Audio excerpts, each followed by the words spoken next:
Now in today's lecture we will discuss about the resistive inductive capacitive series circuit. So here a resistor, an inductor and a capacitor are connected in series across the supply voltage V and the current flowing in the circuit is I. Now in previous classes we have discussed about the resistive inductive series circuit and resistive capacitive series circuit. So let's see the summary of these two types of circuits. So there is a comparison between the two types of series circuit, that is RL series circuit and RC series circuit. So in this case R and L are connected in series across the supply voltage V and the current flowing in the circuit is I. So the voltage drop across the resistance is considered as VR and the voltage drop across the inductor is considered as VL. Similarly in RC circuit, R and C are connected in series. V is the supply voltage and I is the current. Drop across the resistance is VR and across the capacitor is VC. So in a RL series circuit, if V equal to V max sin omega t is applied, then corresponding current will be flowing, that will be I max sin omega t minus phi. So here the current will lag the voltage by an angle of phi. On the other hand, in RC circuit, V max sin omega t is applied, so the current will be I max sin omega t plus phi. That means here the current will lead the voltage by an angle of phi.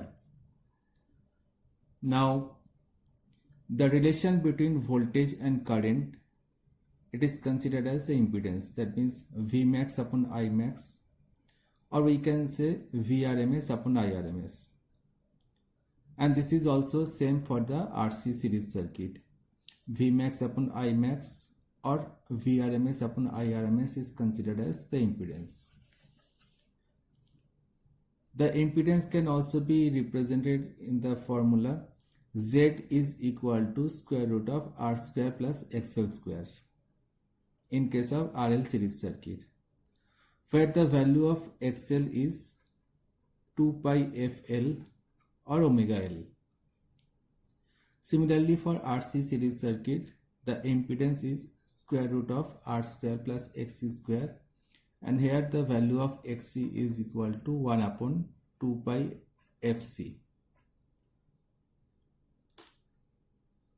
As we have seen that the angle of the current is phi, that is the phase angle. Similarly in RC circuit, the phase angle is phi here.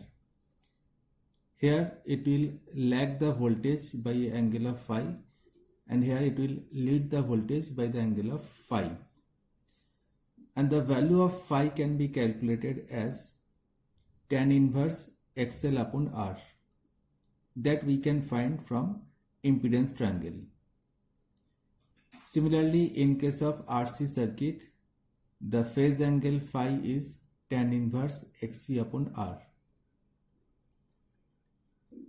Now if we apply the KVL in RL series circuit, then we can write V is equal to square root of VR square plus VL square.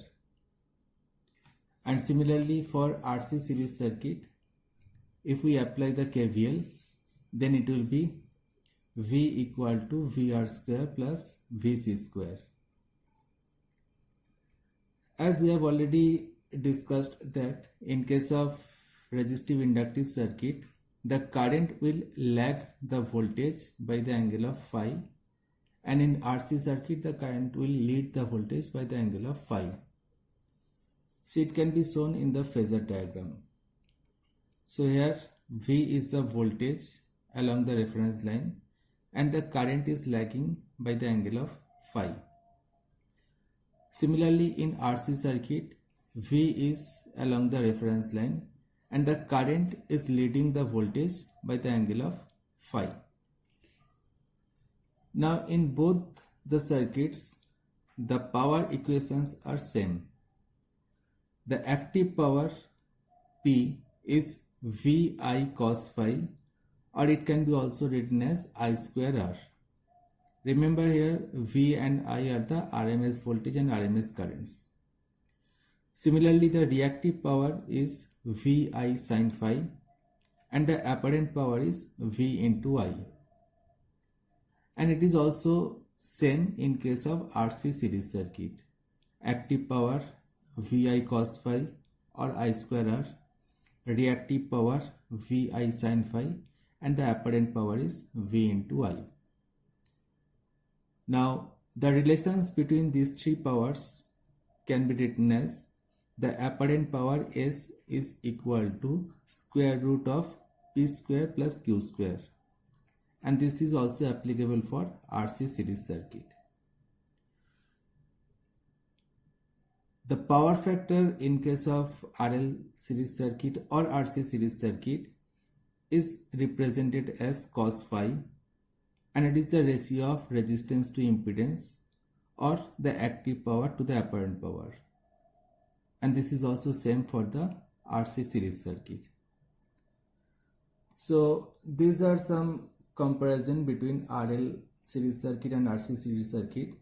Mainly we can see that for RL series circuit the current lag the voltage, and for RC series circuit the current lead the voltage. Now see the RLC series circuit. So here the circuit current is represented as I, and when the I is flowing through the elements, then there will be some voltage drops. So we can write the voltage drop across the resistor VR. It will be I into R. The voltage drop across the inductance VL will be I into XL, and the voltage drop across the capacitor VC, it will be I into XC. Now if we draw the phasor diagram for these three voltages with respect to the current, here we take the current as the reference initially.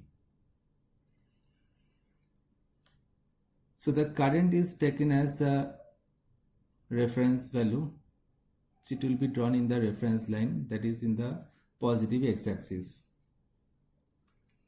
The voltage drop across the resistor should be in phase with the current.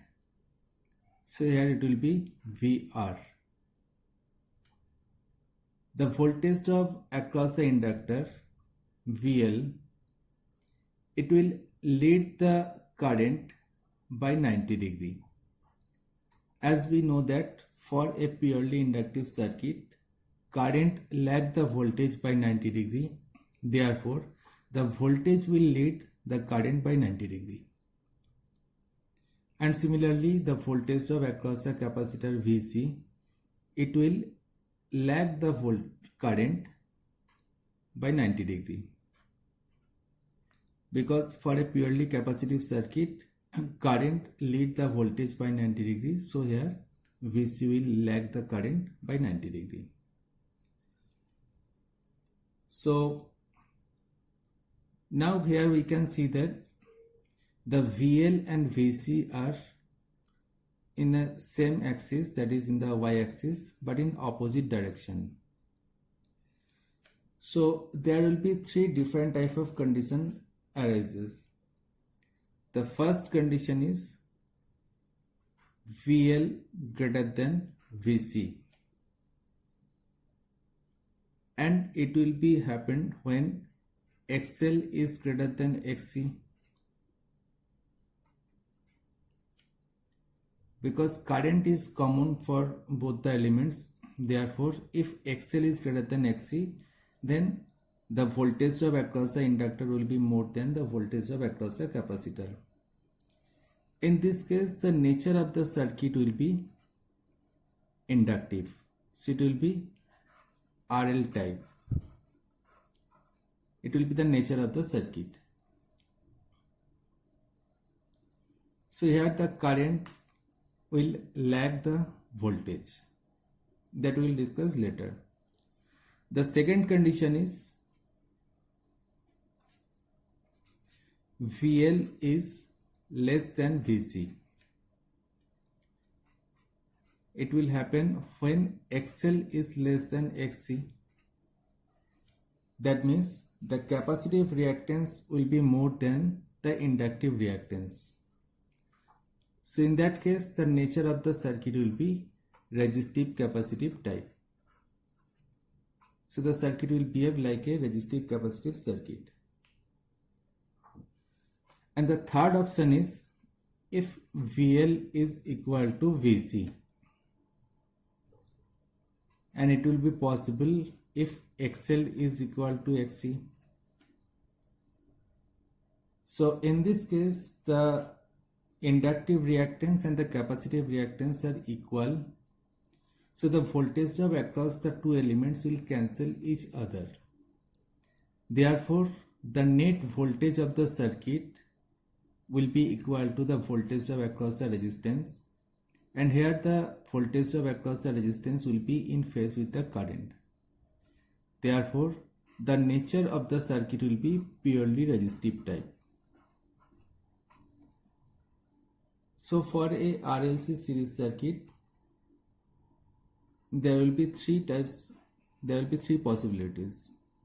Either XL will be greater than XC, so the circuit will be resistive inductive type, or XL is less than XC, so the circuit will be resistive capacitive type, or XL will be equal to XC, so the circuit will be resistive type. Now let's say here in this case, in this phasor diagram, let's say VL is greater than VC, that we have assumed initially. Therefore, in the y-axis, the value here will be VL minus VC. If VL is greater than VC, then the net y component will be VL minus VC. Therefore, if we apply the KVL in this circuit, then the sum of all the voltage drops should be equal to the voltage source. So the voltage drop, that is VR, VL and VC, sum of all these voltage drops should be equal to the supply voltage V. But here we cannot add the voltage drops directly. So we have to use the phasor diagram.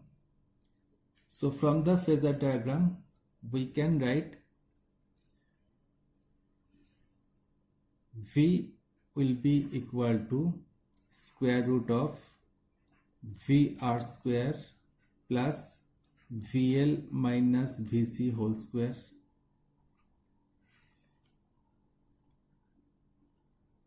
Or we can write IR whole square plus I into XL minus I into XC whole square. So take the current common, so it will be I into square root of R square plus XL minus XC whole square. So here we can see that either XL is greater than XC or XL is less than XC. This value will be always positive because here we use the square. And now the value of V can be written as I into Z. Here the Z is square root of R square plus XL minus XC whole square, and this is called impedance of the circuit. This is the impedance of the RLC series circuit. Now see the phasor diagram again. So here V is the supply voltage and I is the circuit current. Here we can see that the voltage and currents, there is an angle between voltage and current, and we can represent it as phi. So from the phasor diagram we can write the phi is equal to tan inverse VL minus VC upon VR.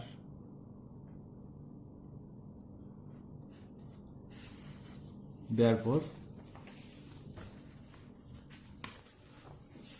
if we write it further, so we can write phi is equal to tan inverse VL minus VC upon VR, or it can be written as tan inverse I into XL minus I into XC upon I into R. So finally we can write phi is equal to tan inverse XL minus XC upon R. So this is the phase angle of a RLC series circuit. As we have seen that there may be three conditions. The first one is if XL is greater than XC. In that case, the nature of the circuit will be inductive. So here the value of the phi will be considered as positive. Phi is positive. In case of second condition, if XL is less than XC, that means the circuit will be capacitive and corresponding phase angle will be negative. And for third condition, when XL is equal to XC, the circuit will be resistive. So the phi will be 0.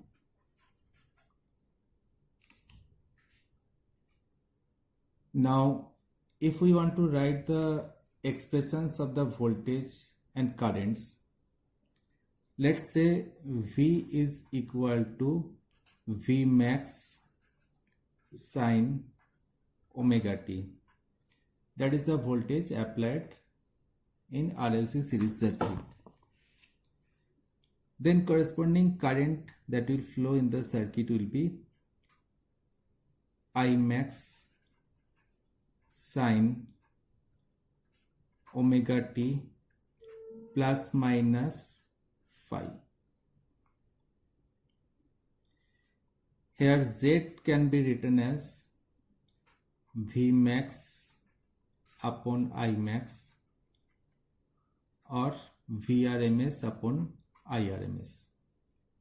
That is the impedance of the circuit, and it can be further written as square root of R square plus XL minus XC whole square, that we have seen previously. Here the value, the angle phi, as we have already written, it will be tan inverse XL minus XC upon R.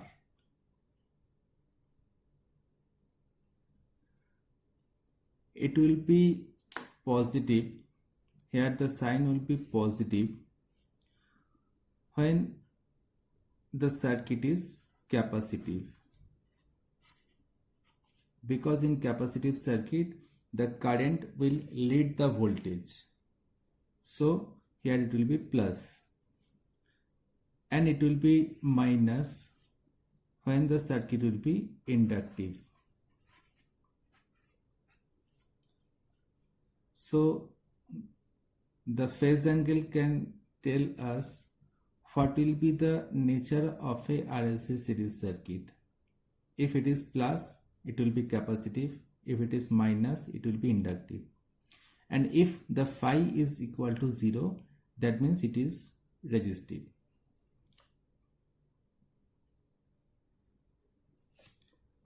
The power of a RLC series circuit can also be find out from the phasor diagram that we have already seen here.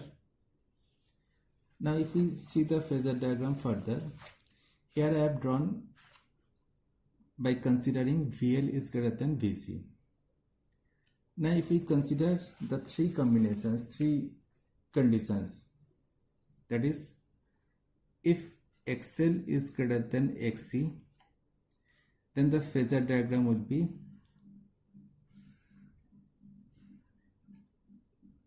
it is I, VR, it will be VL, VC, and VL will be greater than VC, so it will be VL minus VC, and this will be the total voltage V.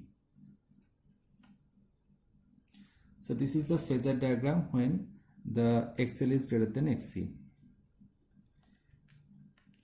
So here the current will lag the voltage.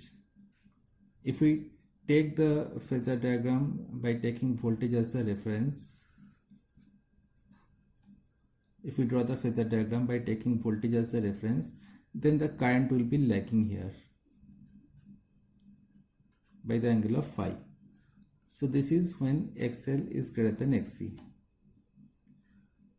And when the XL is less than XC, then the phasor diagram will be it is I, it will be VR, VL, VC, and as the XC is greater than XL, so VC will be also greater than VL, so net Y component will be VC minus VL. Therefore here it will be V and the angle will be phi. And if we draw the phasor diagram by taking voltage as the reference, so here it will be V and the current will be in leading position.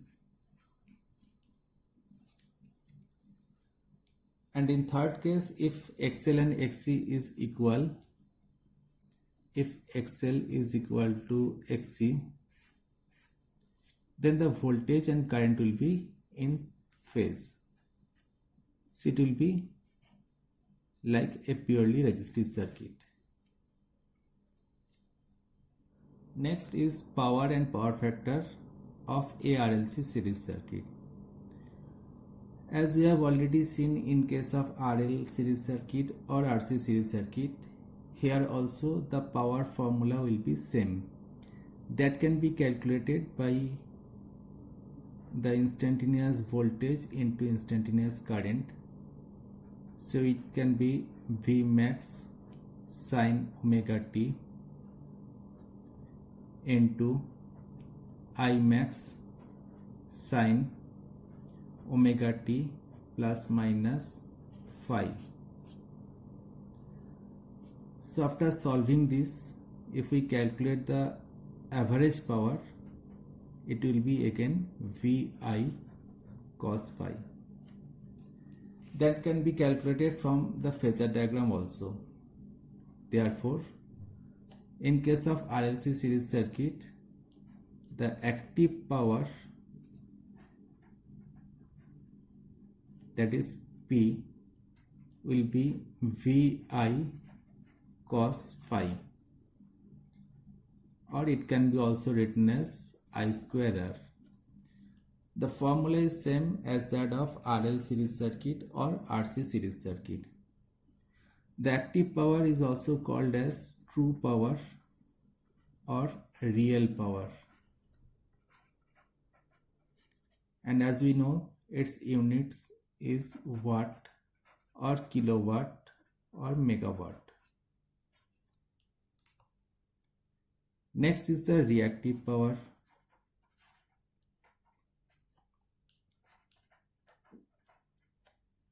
It is represented by Q and it will be VI sin phi,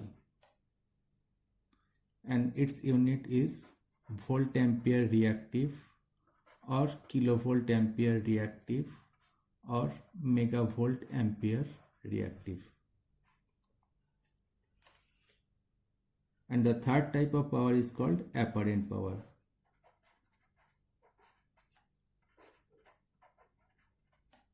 Represented by capital S, and it is the product of RMS voltage and RMS current.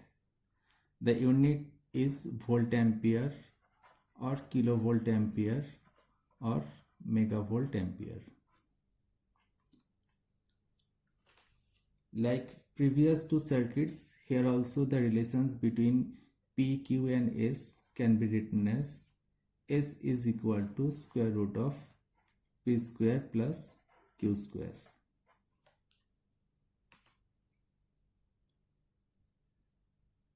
The power factor of the RLC series circuit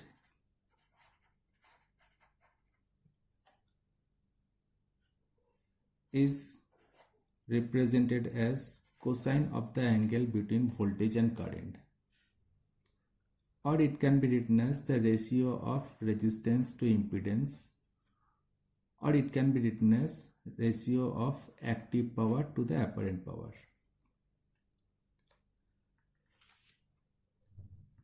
But remember one thing here, the impedance of RLC series circuit is Z is equal to square root of R square plus XL minus XC whole square.